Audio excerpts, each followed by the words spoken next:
Today's cup of coffee comes from our beloved Yates, who shares with us the following legend. And this is about Spring-Heeled Jack, and this was written by Ellen Castello. Out of the night he came, a leaping, bounding Superman who terrified the English nation for more than 60 years. At first, tales of his devil-like figure who leaped from rooftop to rooftop was accepted as hysterical nonsense. But in January of 1838, this strange creature received official recognition when a barmaid, Polly Adams, was attacked while walking across Blackheath in South London. Mary Stevens, a servant girl, was terrified by what she saw on Barnes Common, and in Clapham churchyard a woman was assaulted. Lucy Scales, a butcher's daughter, was attacked in Limehouse, and Jane Alsop was also strangled by a cloaked creature in her own home before her family managed to beat off her attacker, at which point he leapt and soared off into the darkness. Jane Alsop described her inhuman attacker to London magistrates. Quote, "He was wearing a kind of helmet and a tight-fitting white costume like an oilskin, and he vomited blue and white flames." End quote. The Lord Mayor of London, Sir John Cowan, received complaints from several parts of London describing a demonic creature with eyes like balls of fire and hands like icy claws, and able to bound from rooftop to rooftop with ease. The police did not dismiss these stories, and even the Duke of Wellington, although aged nearly 70, went out armed on horseback to hunt and kill the monster. That's an incredible story, and I have more things to show you on this. I'm going to have to pause just a second so that I can do shaky cam, because I'm not going to try to hold the tripod. I actually found quite a few resources also in addition to the article that Yates had sent, and I will include links in the description box for these other articles that I found. But the drawings on some of these are quite incredible. This one has a tendency to recur lots. What? Tiny, tiny. Let's do this. So that's interesting. That seems to be one of the main sketches that is used as far as Spring-Heeled Jack. And this is from a website called Monster Fandom, which that's a pretty cool little thing there, and it gives you a little more detail as far as different sightings. Also from the BBC page, this gives you some other local legends about Spring-Heeled Jack.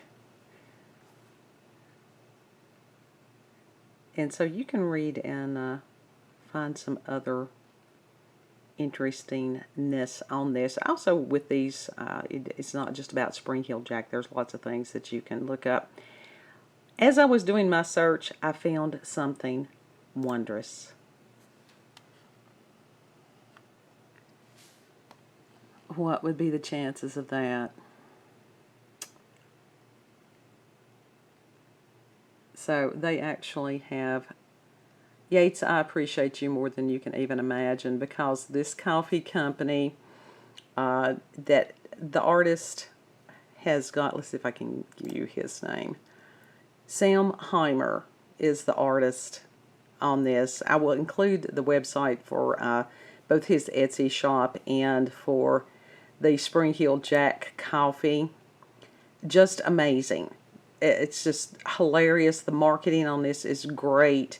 I mean, I actually did order some of the Reanimator, and let's see, what was the other one? There was another one that they had here. Hang on just a second, since we're buying coffee online.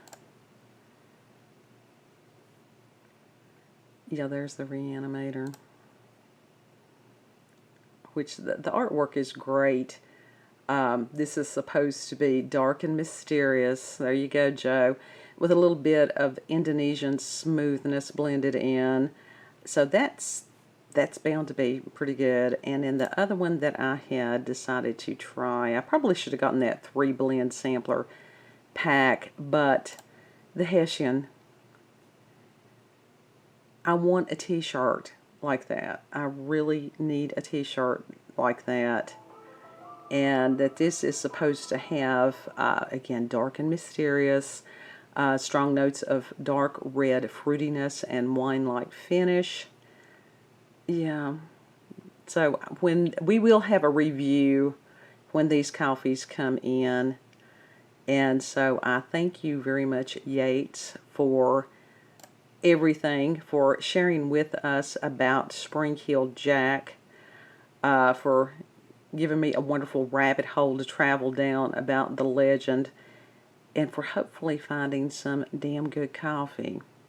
Now, if you all have paranormal, supernatural experiences, if you've had local legends that you, family legends, that works as well. Also, UFO sightings, Bigfoot, alien encounters with or without probing. If you've had experiences with alternate realities, with or without substances to, help with that. There's some people that they can just go into an alternate reality sitting. That's, yeah, that has happened before. So share those things with me at cupofcoffeewithscream@gmail.com. And if you just need someone to listen to you, if you've had something going on that you can't explain, that you don't have anybody to talk to, yeah, that is one thing about the paranormal and supernatural experiences that we're sharing here. This is a bonding experience because all of us have gone through not being believed, having the fear of somebody making fun of us if we do tell them. And so, no, you don't, not on board here. That ain't going to happen. So you all have a beautiful, blessed day.